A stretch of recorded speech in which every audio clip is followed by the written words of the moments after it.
हम मुहब्बतों के संग माह ए मीर तालिब ए इश्क तेरे प्यार में एंड तू ज़रूरी सा है मुझको. These are all the titles of some famous Urdu novels in Pakistan, and all these novels have one common theme: cousin marriage. In Pakistan, cousin marriages are unparalleled.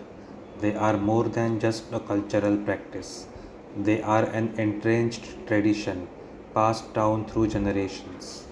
And this phenomenon is reflected not only in societal norms but also in literature and popular culture. Be it the Urdu novels that we discussed before or the movies and television series in Pakistan, all glorify the romance of cousin marriages, reinforcing the idea that love and familial duty are deeply intertwined.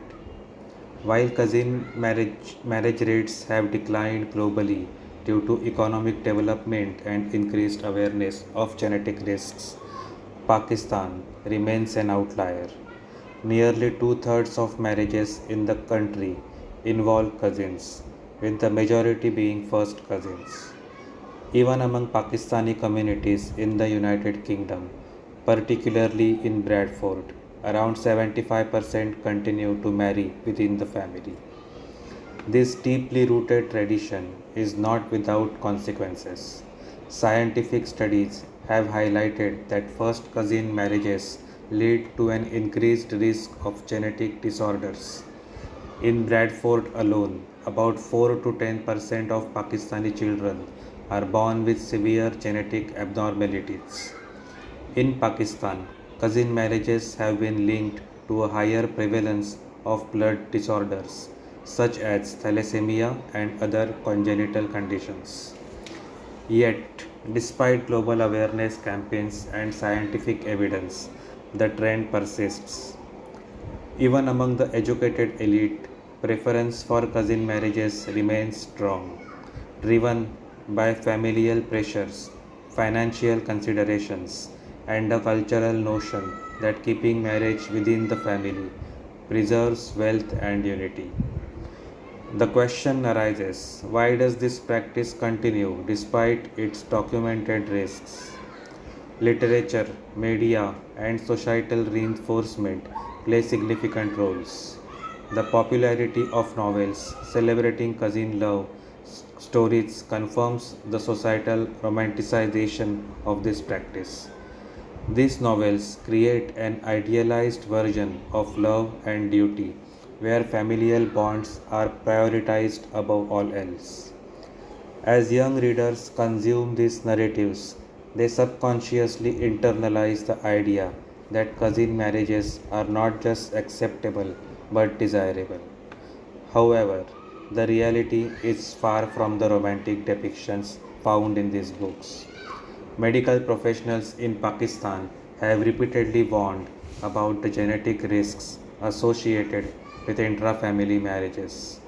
Awareness campaigns and genetic counseling initiatives have been introduced, yet their impact remains limited. Societal inertia, coupled with religious interpretations favoring such unions, makes breaking this cycle challenging. For Pakistani communities, particularly those abroad, the consequences are even more pronounced. In the UK, studies indicate that Pakistani origin children suffer from higher rates of inherited disorders compared to other ethnic groups. Despite living in a country with a diverse genetic pool, the preference for cousin marriages remains, leading to a disproportionate burden of genetic diseases within these communities. The question remains, will Pakistani communities be able to move away from this practice before it's too late? Change is possible, but it requires a multifaceted approach. Education is the key. Schools, universities, and media platforms need to play a role in disseminating scientific knowledge about the risks of cousin marriages. Literature and entertainment industries should also evolve a present alternative narratives. Love stories that go beyond familial ties and celebrate diverse relationships. Government policies can help too by promoting genetic counseling before marriage and integrating awareness programs into the healthcare system. As the world moves forward, it is crucial for Pakistan and its diaspora to reassess the cultural significance of cousin marriages and weigh it against the health risks. Only through education, awareness, and a collective shift in mindset can this deeply rooted practice be phased out, ensuring a healthier future for generations to come.